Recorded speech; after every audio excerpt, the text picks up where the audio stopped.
என்ன பண்ணுறாங்க, divorce notice எடுத்துகிட்டு வந்து ராகவ் கிட்ட கொடுக்குறாங்க. இந்த மாதிரி சைன் பண்ண சொல்லி, நான் சைன் பண்ணிட்டேன், நீங்களும் சைன் பண்ணிட்டீங்கன்னா மியூச்சுவலாக நம்ம பிரிஞ்சிடலாம். அதுக்கப்புறம் நீங்கள் மதுவை தாராளமாக கல்யாணம் பண்ணிக்கலாம், எந்த பிரச்சனையும் இல்லை. நீங்கள் வந்து எனக்காக யோசிக்காதீங்க, இந்த குடும்பத்துக்காக யோசிக்காதீங்க. இந்த குடும்பத்துக்காக யோசிச்சிங்கன்னா அப்புறம் உங்கள் வாழ்க்கை தான் பாழாகும். நீங்கள் வந்து மதுவை தானே உயிருக்கு உயிரை நேசிக்கிறீங்க, அப்போ நீங்கள் அவங்கள தானே நீங்கள் மேரேஜ் பண்ணணும் அப்படின்னு சொல்லிட்டு சொல்கிறாங்க. அதை பார்த்து வந்து ஒரே செம்ம டென்ஷனாக ஆகிடுது ராகவுக்கு. ஏன் அபி இப்படியெல்லாம் பண்ணுற, புரிஞ்சுக்காமல் இப்படி பண்ணிகிட்ருக்க, எதுக்காக இப்படிலாம் பண்ணுற, இந்த நோட்டீஸ் வந்து நம்மளை பிரிச்சுடும் நீ நினைக்கிறியா, நான் எப்படி பிரிய முடியும், நம்ம இப்போ ஹஸ்பண்ட் ஒய்ஃப் அப்படி நமக்குள்ளே வந்து பரஸ்பரமான வந்து இலக்கம் இருக்குது, எப்படி நீ இப்படிலாம் பண்ணுவ அப்படின்னு. இங்கே பாருங்கள், அதெல்லாம் வந்து நான் வந்து பண்ணுறதுக்கு தயாராக இல்லை, யோசிக்கிறதுக்கு. என்னை பொறுத்தவரைக்கும் நீங்கள் மதுவை கல்யாணம் பண்ணிக்கிறது தான் நல்லது. நீங்கள் மதுவை தானே விரும்புகிறீங்க, விரும்புகிற போல் கல்யாணம் பண்ணிக்கிறதுக்காக எதுக்காக யோசிக்கிறீங்க? நீங்கள் எனக்காகவோ எங்கள் வீட்டுக்காகவோ இந்த குடும்பத்துக்காகவோ எதை பற்றி யோசிக்க வேணாம். முதல்ல ஆரம்பத்தில் எல்லாருக்கும் கஷ்டமாக தான் இருக்கும், அதுக்கப்புறமா வந்து நீங்கள் மது கூட வாழ்கிற வாழ்க்கை இருக்கு இல்லையா, அப்புறம் உங்களுக்குன்னு வந்து லைஃப்லாம் நல்லபடியாக அமைஞ்சோன்னே எல்லாருமே சந்தோஷப்படுவாங்க. இந்த வாழ்க்கையை நான் இங்கே இருக்கும்போது நீங்கள் பண்ணுறது தான் நல்லது. நான் இங்கேருந்து போயிட்டேன்னு வச்சுக்கோங்களேன், அதுக்கப்புறம் நீங்கள் பண்ணாலும் பிரயோஜனம் இருக்காது. அதுக்கப்புறம் வந்து எல்லோரையும் சமாதானப்படுத்த நான் இங்கே இருக்கும்போதே வந்து நானே பண்ணி வச்சுட்டா எல்லா பிரச்சனையும் தீர்ந்துடும். அதுக்கப்புறம் நான் போகணுன்னு பண்ணால் நீங்கள் என்னை விரட்டிட்டு நீங்களும் வந்து ஒன்றா சேர்ந்த மாதிரி ஆகிடும்.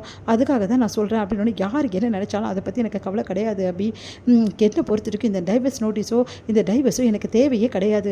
ஒன்று நான் டைவர்ஸ் கொடுக்க முடியாது, உனக்கு புரியுதா அப்படின்னு சொல்லிட்டு அப்படியே வந்து அந்த டைவர்ஸ் பேப்பரை கிழிச்சு அப்படியே தூக்கி போடுறாரு.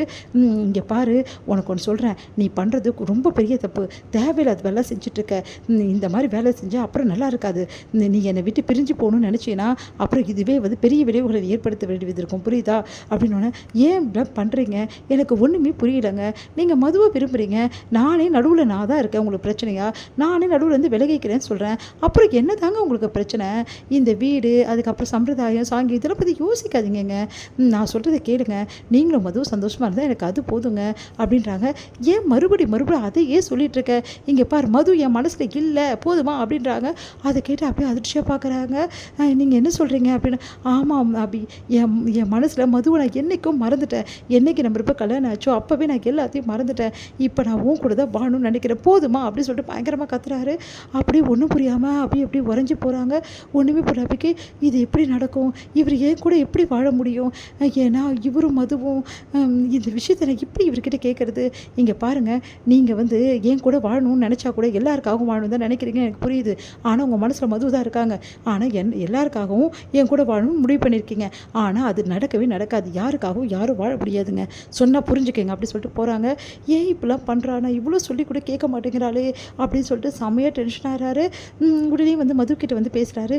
இங்கே பாரு மது, அபிப்பு சொல்கிறது எல்லா விஷயத்தையும் நீ நினச்சி கூட பார்க்காத, ப்ளீஸ் உனக்கு கெஞ்சி கேட்குறேன். நான் ஒரு விஷயம் சொல்கிறேன் உங்ககிட்ட, ஒரு ஃப்ரெண்டாக ஒரு விஷயத்த சொல்கிறேன். அபி தான் என் மனசு ஃபுல்லாக இருக்கா, அபியை நான் விரும்புகிறேன் மது அப்படின்னு. அப்படியே மது பார்க்குறாங்க. நீங்கள் என்ன சொல்கிறீங்க அப்படின்னு. ஆமாம், நான் அபியை மனப்பூர்வமாக விரும்புகிறேன், நானும் அபியை சேர்ந்து வாழணும், நீ தான் ஹெல்ப் பண்ணணும் அப்படி சொன்னோன்னே அப்படியே யோசிக்கிறாங்க மது. இதுக்கு நான் என்ன செய்யணும்னு சொல்லுங்கள் ராகவ், நான் கண்டிப்பாக செய்கிறேன். இந்த விஷயத்தில் அபி ஏதோ ஒரு விஷயத்துக்காக லாக் ஆகிருக்கா, ஆனால் அது எந்த விஷயம்னு என்னால் கண்டுபிடிக்க முடியல, அதுக்காக நீ தான் ஹெல்ப் பண்ணணும். அபிக்கிட்ட நீ பொறுமையாக கேட்டு எப்படியாவது இந்த விஷயத்தை வெளியே வாங்கணும். அவள் மனசில் என்ன இருக்குது, அவள் எதுக்காக இதெல்லாம் எனக்கு உனக்கு கல்யாணம் பண்ணி வைக்கிறா, ஸ்ட்ராங்காக ஏதோ ரீசன் இருக்குன்னு சொல்கிறா, அந்த ஸ்ட்ராங்கான ரீசன் என்ன நம்ம கண்டுபிடிச்சே ஆகணும். எனக்கு என்னமோ இதுதான் உண்மைன்னு தோணுது. அவள் மனசில் ஏதோ ஒரு விஷயத்தை வச்சுக்கிட்டு இவ்வளோ தூரம் அவன் பண்ணிகிட்ருக்கா, அது என்ன விஷயம்னு கண்டுபிடிக்கணும்.